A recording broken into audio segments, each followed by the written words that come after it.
Hey guys, what's up? Thank you so much for clicking on another video of mine. I wanted to come on here and give you guys a life update. There's been so much craziness going on in the past couple of weeks, so I thought I would sit down and give you guys a little life update on where I am in life right now. I'm reflecting on it being 1 year of living in LA. I can't believe it's already been a year. Time flies by so quickly. Since it's been a year of me living in LA, I always like to take the time to reflect on where I am, where I was when I moved here, where I want to go, and just kind of reevaluate my goals. I truly feel like I am entering a brand new chapter in my life right now. I don't really know what that chapter is, but I am just trying to figure it out as I go. To be very vague, left an extremely toxic situation that I was in for a couple months and had the courage to walk away from it and remove it from my life. And I'm so thankful that I did that because I feel like a whole new person now. I feel like a weight has been lifted off my chest. I feel like I can breathe. I feel like I can appreciate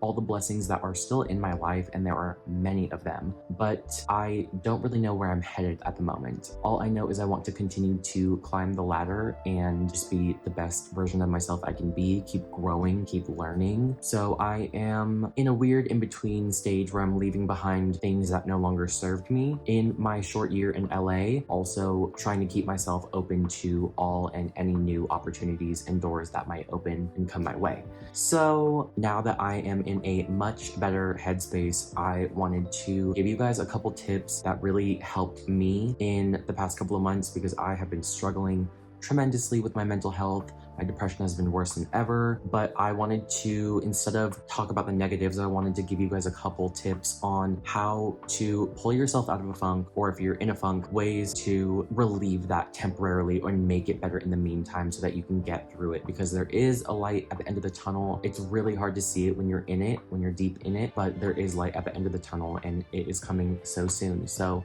in the meantime, I'm going to give you guys a couple tips and tricks that helped me stay afloat.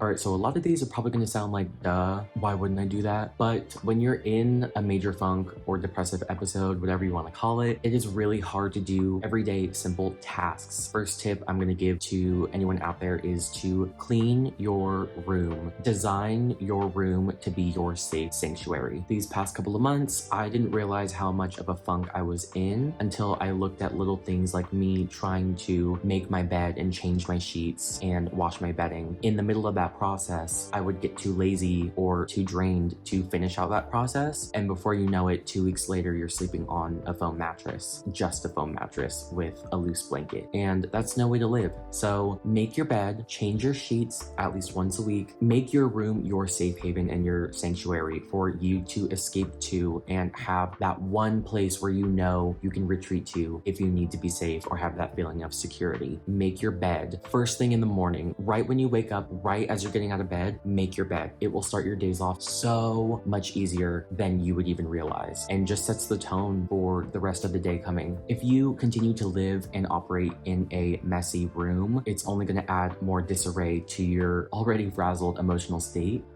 So you're going to want to have your room clean, make your bed every day, put all the clutter away, light some candles, get some mood lighting, get some string lights, get things that make you feel and hold on to any joy and happiness. Another one that really helped me is to clean out your car. So if you are already maybe dreading going to work or driving to someplace you don't want to be, the last thing you want to do is get into your car and have it be a total mess. Go get a car wash. Go to one of those car washes that have a vacuum cleaner where you can clean out the inside of your car and vacuum everything. Give it a nice, good, deep clean because you deserve that. And I promise you, once you deep clean your car, those dreaded drives to work every day will not be as bad. You will get in your car first thing in the morning and you're gonna see, oh, my car's clean. And I promise you, it's gonna give you a little boost of dopamine. If that is your only source of happiness in a day, at least it's something. You know, you're looking for ways that will make you feel good and kind of that instant gratification, but you're doing things for your sake, for your happiness, things that feel good to you. Another thing that has really helped me is pushing myself. I mean, pushing yourself to do things that your brain is telling you you don't want want to do. So for example, at the end of a long day, I was so drained. I just wanted to come home and stay here and not do anything, not think about anything, lounge around, be as lazy as I want. And recently my roommates have been loving going to the beach and taking a sunset dip into the ocean, which is so cute. On their way out, they'll ask me, we're going to the beach, do you want to come? After a hard day, especially after a hard day, your brain tends to tell you that you just want to stay home and relax, waste hours on social media, not doing anything beneficial for you really. I found that pushing myself to go do something that I know will be good for me, getting out of the house, getting some fresh air,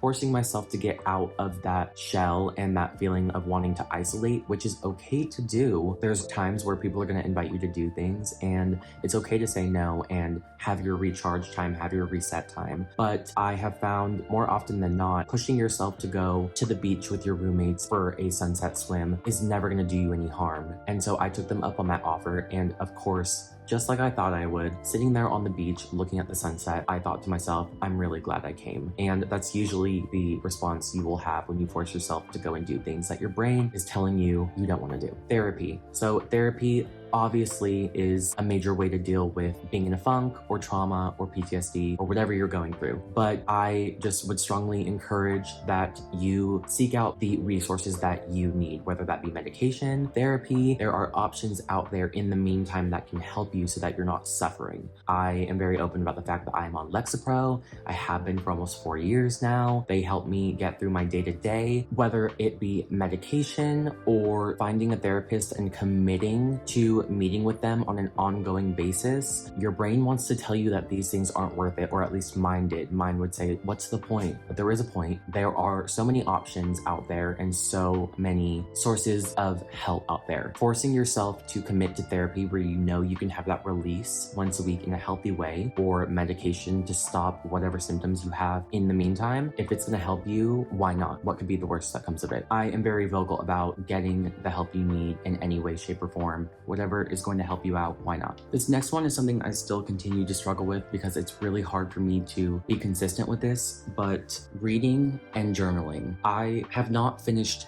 any of these, which shows you how much I'm really trying to work on this, but I have never liked reading. I don't think I've read a book since high school. I always hear so many great books out there that people in my age group have read and have loved. This one right here, I heard was amazing. Still haven't read that. And this book right here, The Power of Now, is actually what got me to start reading again. I had a friend recommend this book to me. Just the way he described it was so beautiful and inspired me to start implementing some big changes in my life. So I ordered it right on the spot, cracked it open last week, and it made me want to start reading again. There is so much good knowledge in this book. The way of thinking in this book really helps me when you think about constant thought and worrying and being overwhelmed with thought. That is not a normal occurrence. We are not supposed to be worried and in our brains all the time. And this book teaches you about that. So I would highly recommend getting it on Amazon. It's only like $8. That's a smoothie here in LA. Use that kind of money and resources on something that will better you, not in the moment like a smoothie. Yes, I love a good smoothie. That does better me in the moment, but it's instant gratification. Reading is going to reframe your way of thinking. And then of course we've got journaling. So I ordered this gratitude journal on Amazon. I'll put a link in the description. I ordered this a couple months ago, actually in the midst of the toxic situation I was in. It has a morning meditation and a evening reflection. So this helped me make sure I stayed focused on the things that really mattered in the midst of a dark time, reflecting at evening on the beautiful things in life, and in the morning taking a second to put the dread and the fear and the anxiety aside and be grateful for what you do have in your life. This I would highly recommend, is good for your mental health and your brain. And then also just getting a blank journal where you can put any thoughts down you want. You can free write, you can let it pour out. If you aren't willing to get a therapist, this is your second best option, because writing down how you're feeling is a form of expression. And I promise you, you need to express all that negative energy and thought and let it release. Releasing it is really, really, really important. All right, so those were a few of the tips that really helped me during these past couple of months. It's been a really rough time for me mentally, and probably the worst shape mentally I've been in years. But thankfully, I am on the mend. I am on the other side of the tunnel. I just could not be more thankful that I am out of the situation that I was in. I have a clear head. I'm happier. My joy is back. I'm proud of myself. My advice to you is to hold on to anything that makes you feel like you and gives you hope for the future, gives you motivation for the day coming up, the day tomorrow, and just gets you by, because life is not meant to be lived worrying or in fear, panicking, or anxiety. That is not the meaning of life. The meaning of life is to live, and to live a happy and joyous life, and you deserve that. I deserve that. That's what we're all here for. So you got this. Don't doubt it. If you have any questions for me, comment them down below. I would love to hear what ways you guys pull yourself out of a funk, what keeps you guys going, and what keeps you guys motivated. Thank you so much for watching, and thank you so much for all the new subscribers. I really appreciate it. Welcome here, and I will catch you guys on the next one. Thank you for watching.